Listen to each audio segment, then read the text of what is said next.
It is Flyers game day. There's Brian Smith, Jason Martinez, once again coming to you via the home studios. Smitty in Delaware, yours truly in the beautiful, beautiful Westchester area and the Dub C. As the Flyers get set right back at it, quick turnaround, ho-hum, face the best team in the NHL. It's the Colorado Avalanche and the Philadelphia Flyers tonight. And Brian, I got something that is bizarre but true to start us off tonight. So the Flyers are not going to the playoffs. We know that. They're not mathematically eliminated. That's not it, is it? That's not it. Okay. And in 64 games, they have 53 points. The Colorado Avalanche in 64 games have 95 points. That is 42 points better. Okay. Yet in their last 10 games, they have identical 5-4-1 records. Can you believe that? He's a funny sport, isn't it? It's just bizarre. It is. It really is. Yeah, I mean, look at the Tampa Bay Lightning right now. I mean, they're like threatening to fall out of fall into a wild card spot. I mean, it's you never know, and that's why you can't you can't sleep on any opponent on any given night in this league, because eventually it's going to bite you if you do. So it's we talked about being a good time to play a team. I can't think of any better time to play this one than a spot like that. Yeah. I mean, Tampa right now is a wild card team through 63 games. They played one less game than the Bruins and are 1 point back. But remember, like way back, we were like, the Bruins, are they going to be able to get on the stick here and put themselves in position? They're 8-1-1 in their last 10. They've won 3 straight. Tampa Bay 4-6-0 in their last 10, have lost 3 straight. The Capitals have lost 3 straight, or 2 straight rather. And you look at a team like the Panthers has won 2 straight. They're first with Claude Giroux, 2-point performance for him, and 8-1-1 for the Panthers. But Toronto 5-4-1 in their last 10. Carolina 5-3-2. Pittsburgh 6-2-2. They never really have cooled off a whole heck of a lot this year.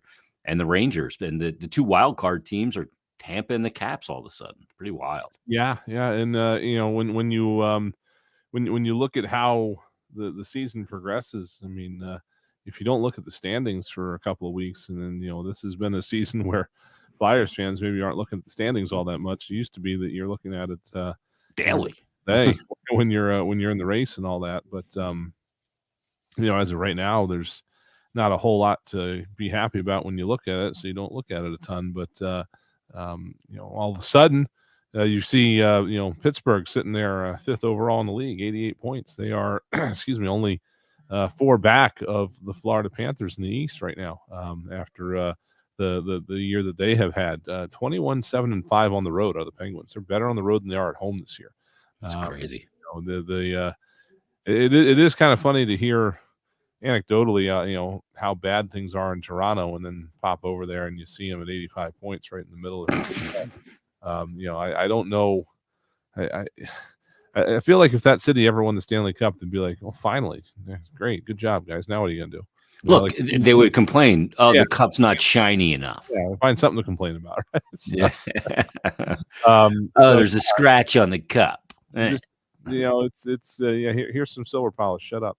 Nobody's going to fall out of the playoffs in the East, barring a complete and total collapse. But the order of these guys shuffling around can certainly change, and that'll affect first round matchups and home ice advantage and things like that. But I've always felt though that you don't want to go into the playoffs, or at least I shouldn't say going into the playoffs. You don't want to be peaking in March is basically what you not want to do. So yeah, you're Tampa Bay, if you're Washington, you're not panicking right now. You're going through a rough patch here, and this is a cyclical game. They'll come back around by the time the end of April gets here, and one of these teams that has been blowing the doors off, might hit a hiccup, and having not dealt with it this year, they might get caught off guard a little bit. So yeah, I mean, goddamn, like looking at these standings, and you're right. Like I don't look at them as much as I normally do, because it's like looking at the sun without sunglasses. and you're like, oh, geez, it's just more depressing. And seeing how all these teams in the East are going to be jockeying for position, like it'd be fun to be in the mix and going, okay, if the season ended today or the season ends and we do this in this final games, we could end up playing. Oh, we could get Pittsburgh in the first round, and wouldn't that be fun? Or we could get, as a wild card team, we could end up getting Florida. Now they wouldn't have traded Drew. We wouldn't be in Florida if they were going to the playoffs, but still. Those things would have been fun, but that's just not in the cards this season. We got a correspondent out there in Colorado. Joey B is a frequent consumer of the streaming shows, and he is out there tonight. He says he's at Ball Arena now. A lot of Flyers fans on site. He says it's a gorgeous evening in Denver for a hockey game. He says the season tickets are in the front row of the upper deck, and there's a lot of Philly fans there. What in the world is Ball? Is that like the mason jars, Ball mason jars? That's the only thing I can think of. Yeah. I have a lot of those. I forgot about this name change. I'm glad you said that because I would have been saying Pepsi Center all night. Yeah, who knows? I'll have to, an immediate Google search does not quite bring that up, so we'll have to look into that a little bit. But he says he would have loved to have met us and buy us a few beers if we made the trip. We're on our way. Yeah. For more than just the beers, right? And there you go. Ball, the metal container company. Used to be Chris Terrian's favorite trip every year. Yeah, that's always been the fun thing about going on the road to some of these places. The Flyers only play once a year. Is that the Flyers contingent that comes out is always very, very strong. There's been time we sit here listening to the game on the radio. Usually, we have it on a screen or something like that, but we may not be looking at the screen at the moment. Something's going on, we're just listening to the audio, maybe looking at a highlight, looking up a stat, whatever. And when the Flyers score, it's almost hard to tell that they scored and not the other team because you hear the crowd reaction. It really happens in places like Vegas, and I've heard it happen in some of the California cities. So even happens in Canada. Yeah, absolutely, and especially in Western Canada. So yeah, it's good to hear that they're coming out kind of strong up there because Flyers are going to need anything they can get tonight in terms of help. That's for sure. Yeah, how about this? So the Flyers are on game 3 of a 5-game road trip. It's game 3 in 4 days, which is always a difficult spot for any team, especially when the other team's not faced with that same schedule scenario. And they're on a back-to-back where they traveled last night from St. Louis to Colorado, and they're going to a team where they play Mile High and a lot less oxygen. And by the way, they're playing the best team in the NHL. Yeah, talk about a scenario. Holy cow. Just a little bit the best team in the NHL. These guys are nuts in terms of what they've been able to pull off this year. Lead the league in wins. They lead the league in points percentage. Their goal differential this season is a plus 67. That's the second biggest goal differential in the league, behind only Florida. They haven't scored the most goals in the league this year, and they've given up more than a good handful of teams, including the Islanders. Believe it or not, the Islanders have given up fewer goals than the Colorado Avalanche this year, but they haven't scored any. Has been their problem. Their home record is just kind of insane, and I'm sure that the altitude has something to do with it. But they basically 25-7, 25 wins, 4 regulation losses. That's all they've had this year is 4 regulation losses, and 3 overtime shootout, whatever. So they're 3-1 in shootouts this year. So yeah, it is an offensive juggernaut. It is a defensive. Defensively, it's hard to score against this team. They have so many weapons all over the ice, really, and with the way things have kind of developed for them over the last few years, it's really kind of been interesting to see the way the team has come together. Even with the goaltending situation, they've been able to settle that down. So it's a tall order here tonight for the Flyers, that's for sure. Yeah, one of the things that Chuck Fletcher and Danny Briere mentioned was that the Flyers needed top-end talent, right? And when you traded Claude Giroux, you don't have a lot of that. Sean Couturier is top-end talent. He's not the most excitable player in the NHL, an electric player, I should say, but he's top-end talent. This Colorado team has got, dare I say, a plethora of top-end talent. Nasam Cadre's having just an absolute insane season. He leads them in points. He's got one more point than Mikko Rantanen. In 61 games, this is Nasam Cadre. He's got 24 goals and 52 assists and 76 points. He's on like 105 point pace around there, I think is the math on that. Playing almost 20 minutes a game, 19-17 in ice time. He's got 17 power play assists, 8 power play goals. Rantanen's got 14 power play goals, which is an absurd number, and 29 points on the power play. And Rantanen's their second leading scorer. And the only reason McKinnon's not there is because he's only played 49 games, but he's got 69 points. This team's got high-end talent. And I didn't even mention the guy that probably will win the Norris this year, and Cale Makar, who's got 71 points in 60 games as a defenseman. I think that makes it, even more remarkable when you look at the stats for this team and you realize that they are where they are, despite the fact that Nathan McKinnon and Gabriel Landeskog have both missed significant time. Landeskog is, of course, still out. McKinnon has missed 11 games to this point, 12 games to this point, actually. Actually, no, more than that, I guess. I'm looking. I'm trying to 61. They played 61. Okay, so they got a couple of their guys on their roster 12. from other teams. I'm seeing a couple of 64s here. I'm like, I don't think they played that many games. So they have they have been getting some boosts from other sources. You would not think that this team would be able to be this successful with those guys missing as much time as they have. They have played 64. I'm sorry. Okay, all right. So those numbers are right. So, yeah. but when you have those guys go out, then all of a sudden you've got Nasam Cadre having a career year. You've got it's not a career year for Mikko Rantanen, but it is a bit of a bounce back year, if you will, for him. After a bit of a slow season a year ago. It's the kind of things that the Flyers kind of need from their personnel maybe next year to get back into the swing of things. They need some guys to step up and all of a sudden take that next step. And whether that's Joel Farabee doing that, Morgan Frost doing that, TK having a year maybe like Rantanen's having, where he's bouncing back to what he was prior to the pandemic. Those are the things that go into making this work out for this Avalanche team. You've got guys that have had a history of solid play, like Andre Burakovsky. Obviously was behind a lot of success in Washington.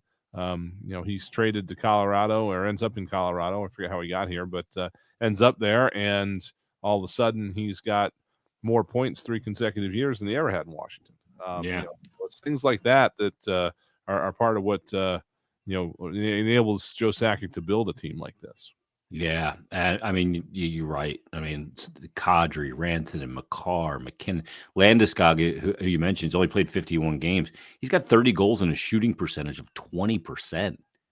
I mean, that's an absurdly high. We talked about this last night with these shooting percentages. I mean, some of these teams are just doing things that you would think at some point they're going to, what they say, regress to the mean.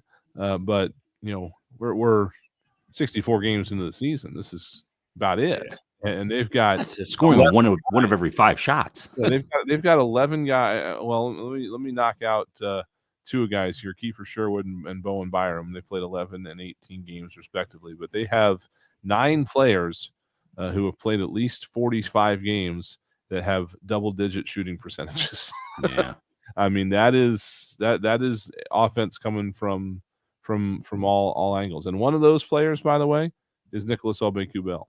Yeah. Plays .924 a game, but he's got an 11.9 shooting percentage. He's got 7 goals on the season on a total of 59 shots. So it's guys like that being able to chip in offense that when they need to, that kind of gets you over the top. On the other side of that, the Flyers, you look at shooting percentage, and he's playing really well of late, especially as Travis Konechny had a couple last night, but his shooting percentage on the season, 7.1%. That's below the mean And that's a bit of a snake-bitten player there. But, I mean, even of late when he hasn't been scoring goals, again, he scored 2 last night, he's a guy that's been setting up plays and piling up assists. I mean, he's got 30 assists on the season through 62 games. At 12 goals now, 42 points, tied for second on the Flyers in scoring. Well, he was tied. Giroux was 42 as well. But Atkinson leads the way with 48 points. Then it's Konechny and Farabee, who's only played 46 games, has 30 points. And then Scott Lawton, who's missed time, JVR, hasn't missed any time this year, has played in every game, has 27 points. And then you get into the guys like Travis Sanheim and Ivan Provorov. I mean, it's astounding. And but a 7.1 shooting percentage for TK. I mean, if that's an average year of 12%, all of a sudden he's got 20 goals. Yeah. And 30 assists, and he's 50 points through 62 games and on a 68-point pace. Yeah, and a couple other guys that are down there too, like Morgan Frost. He's at a 4.8. That definitely should come up as he gets a little more acclimated to the NHL game. Isaac Ratcliffe is going to. He only played the 10 games at a 7.1 in there. Some of these guys are going to start finding the net more than they are. By the way, Hayden Hodson's shooting percentage. Oh, I just got a message that music's coming in over top of us. Excuse me. I don't know why that's happening. Maybe that's all of a sudden when the music from MMR came. It's not going through my mixer. That's weird. I don't know where that's coming from. Let me see if I'm on my end. Headset off in case it's coming through my headphones, but yeah, it's not coming through me. I don't know what the deal is with that. My headset was very close to my microphone, so maybe that was it. I don't know, but well, hopefully that fixed it. So that guy who messaged me, how come I just get this message? Your request to change your it's not mine. Okay, forget it. Anyway, so it's the Flyers and the Avalanche tonight, and boy, I wish this team was going to the playoffs. Yeah. I want to bring up another guy that I think's been really good lately. I fired out a tweet last night about him. Well, Provorov, I think, has had 4 really good games in a row. I don't know if it's coincidence or not, but Cam York looks good on that right side. Like, that's not an easy adjustment, Bri, to go to the top pairing on the right side. As young a player as he is, but he looks really good. He looks like he is done. I mean, he certainly looks a lot better there than, you remember when Travis Sanheim went up there and played the right side with Ivan Provorov? Yeah, that didn't work. It was an unmitigated disaster. Yeah. He's certainly handling it better than that. That is impressive. And again, I don't know if I guess if you're going to do it, when you arrive at the NHL is the time to do it, because maybe if you play on the left for 4 years at the NHL level, it makes it harder to switch over. I don't know, but he certainly does seem to have the the flexibility to do that. And what'll be really interesting to see is if the time comes down the road when the Flyers need to go back to the left side, if he can be just as effective there. Yeah, I mean he's got a really good stick in denying entries at the blue line. Yeah, I remember watching him last year when we were doing the games remotely, the road games remotely. He played his first game on the road, and just his overall poise was remarkable to me in those first 3-4 games that he played. So calm, you're right. Just like just like a luxury sedan, if you will, just smooth right up the ice, heads up the whole way. And he makes talking like Oldsmobile Buick type thing, old thing with the old power steering. Yeah, like 57 Chevy type thing. I guess I don't know. It's just you can steer it with your pinky. The power steering revolution. No, he just really just looked calm and collected, and not herky jerky, not panicking. So it was, to me, a great start, and I think now he's just kind of manifesting that into some other things, including, playing a side he's not used to. Yeah. I've been really impressed with his game. And the other guy that I'm really impressed with is, and I'm so glad that, people were saying all along, he's not back yet. Just shut him down. Just make sure he's ready for next season. And I kept insisting that it was important for Kevin Hayes to come back, not only for his mental health with all he's gone through, but to break down that scar tissue and go into an offseason in a much better place than he would have if he just would have shut it down, right? Yeah. He had that cleanup procedure done. I guess that was even in late January. But Brad, the Kevin Hayes we're seeing now is Kevin Hayes we didn't see at all this season prior to this stint coming back. And a matter of fact, I don't know that we saw this Kevin Hayes at all last season. This is 1920 Kevin Hayes, and he looks totally different, much better mobility. The hands are now dialed in concert with the head and the body, and you're seeing a totally different player. Yeah, absolutely. And when people were saying that, I think the assumption was that the injury was lingering, and it turned out that wasn't the problem. It was an infection. Yeah. That's two completely different things. So once he cleared that up, yeah, there's no reason not to come back and get it going. And you're right. I mean, it's just like everything else with this team. Guys in new roles and all that. You're going to want to give them some time to work into it. And this time will be invaluable to him come next year that he's been able to come back here and get his game going again. Yeah, I think it's just been so important. Boy, we're getting blow-by-blow coverage out there from Joey B. He just gives us this. He goes, Zamboni is off the ice. Pregame has started. He is so stoked out there. I love it. We're going to join our radio audience here in just a second. Yeah, and I guess when we get into this with the radio audience, I don't think you're on this text chain, Jay, that Travis Konechny is out tonight. Oh, he is? Lower body injury day to day. Ah, damn it. Yeah. God, the guy's playing great. I hate to see something set him back. This injury thing in sports is what this might be, but yeah. By the way, WD-40 does the job again. How about that? That's no it. Noise. Microphone, good. Yeah, I had a squeaky wheel here, and it was driving me nuts, the noise it was making. It was like Jim Carrey in Dumb and Dumber. You want to hear the most annoying sound in the world? Just move my microphone. All right, here we go with the radio audience.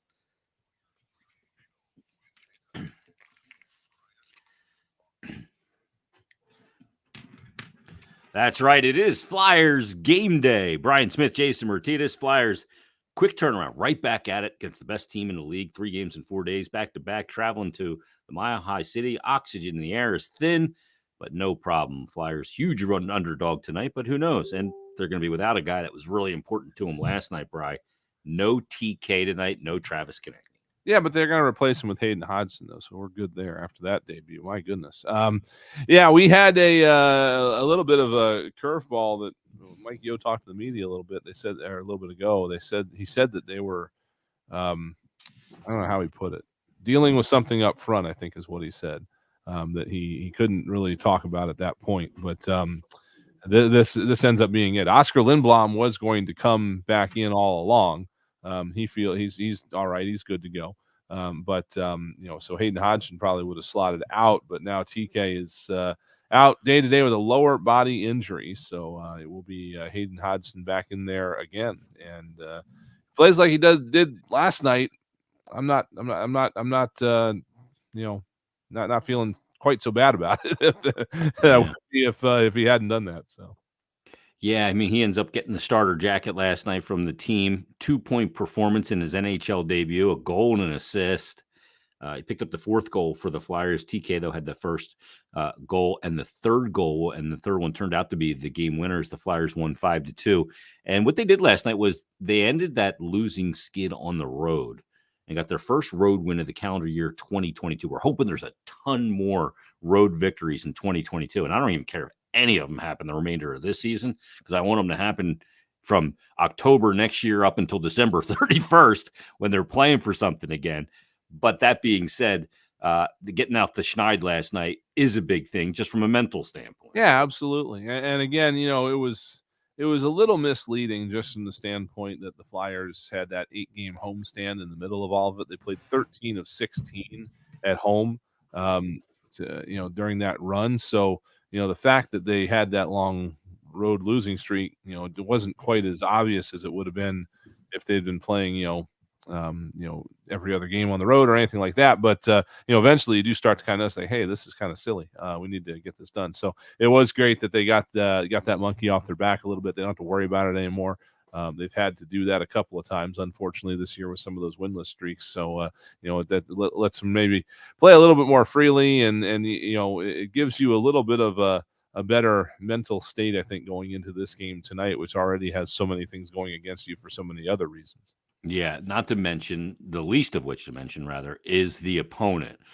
When you look across the NHL at teams, and the way to judge them fairly when they've played a different amount of games is not by points, but by points percentage.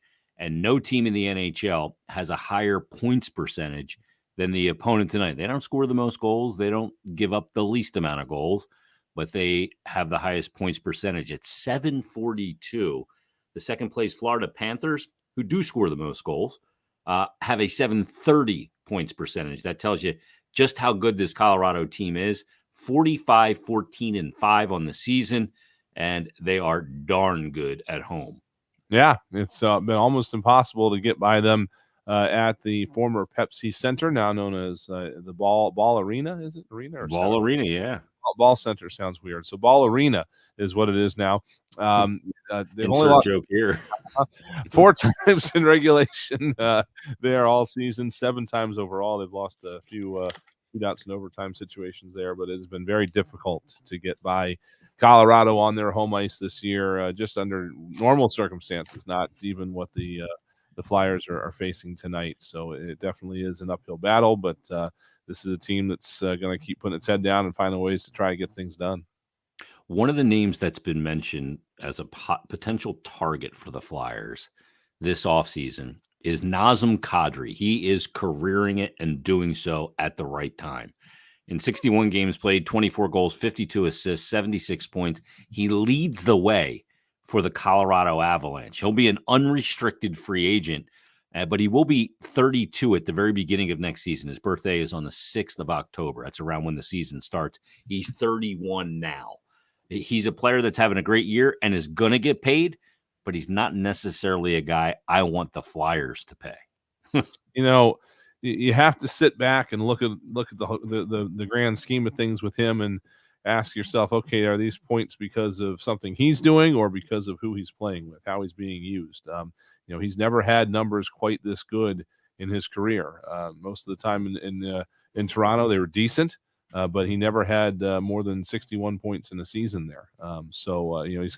He scores a lot of goals, a 2-time 32-goal scorer, and he's back at it this year. But, you have to really kind of take a long look at this. He was in this Colorado organization for a while before they were this good, and now he's cashing in.